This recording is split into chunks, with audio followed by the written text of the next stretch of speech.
Hello guys, Hector from Flomix, Australia. Welcome back to the channel.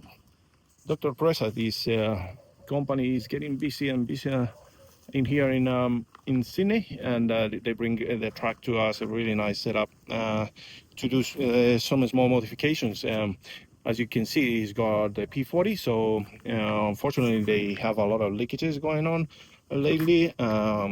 I think they change the orange now and then in the head, and well, I recommend to get the new monoblock head in there in order to get rid of all the joints that they are problematic in the P40s. Another thing I wanted to point out is if you've got a pump that has got a 1.25 inch suction line, you want to at least, not going below to 20% of the original, 25% of the original size,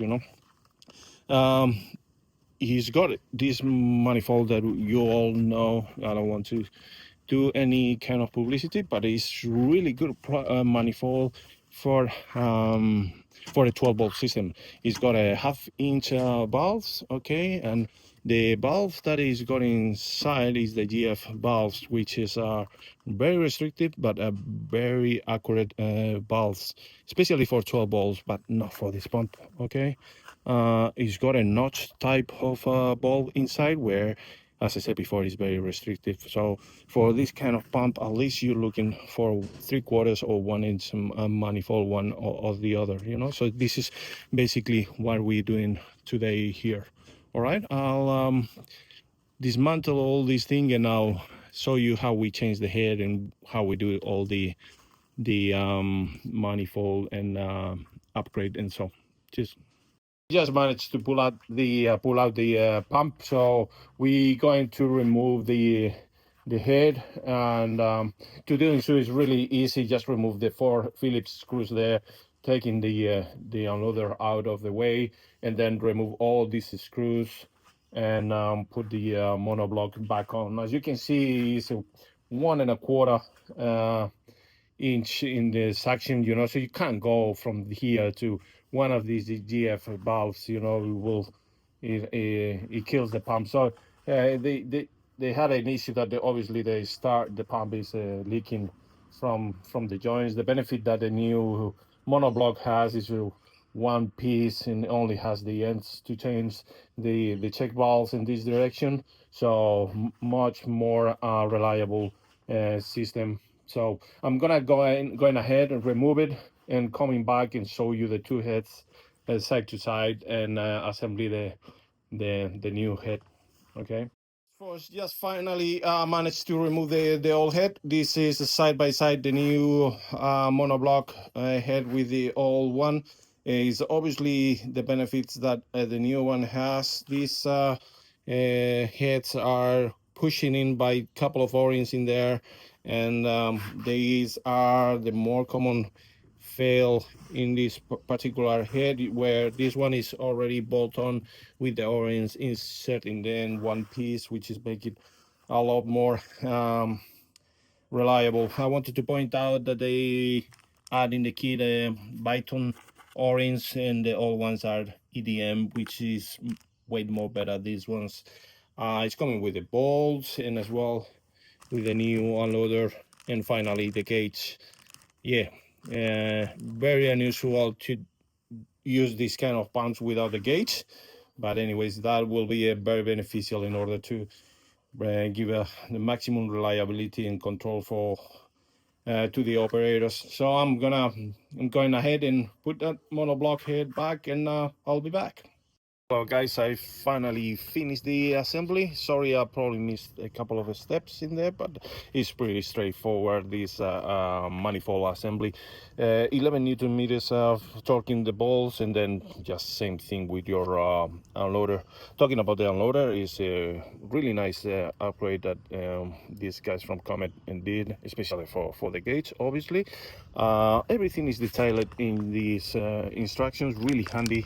Anyone can do this kind of upgrade, but it's important that you do the right selection.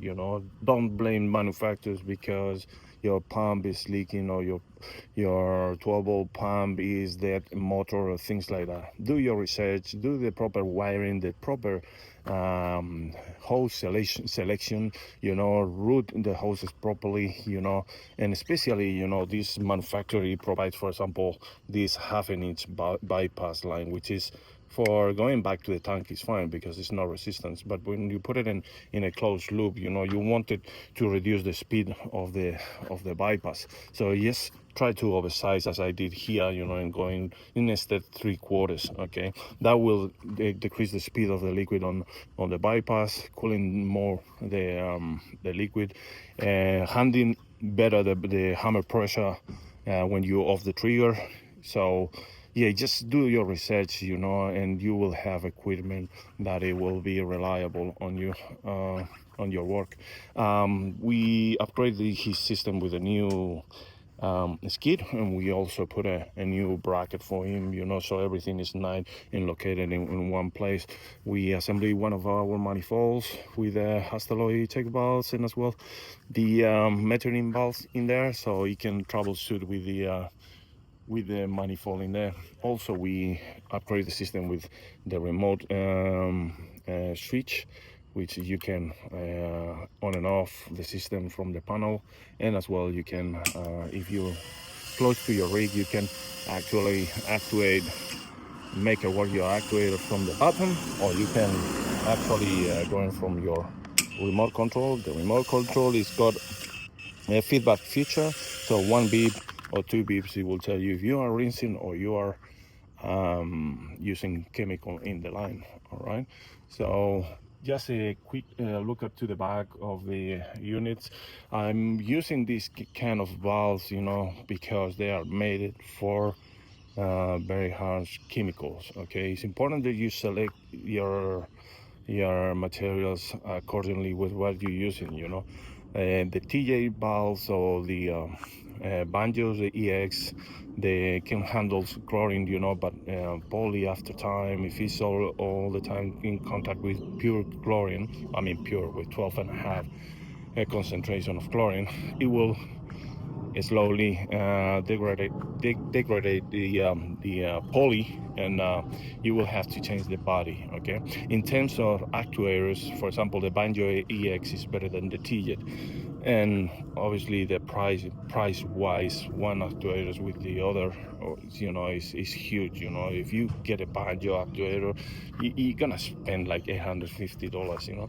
TJet, you probably gonna go to the $600, you know, and still they're not the appropriate actuators to use.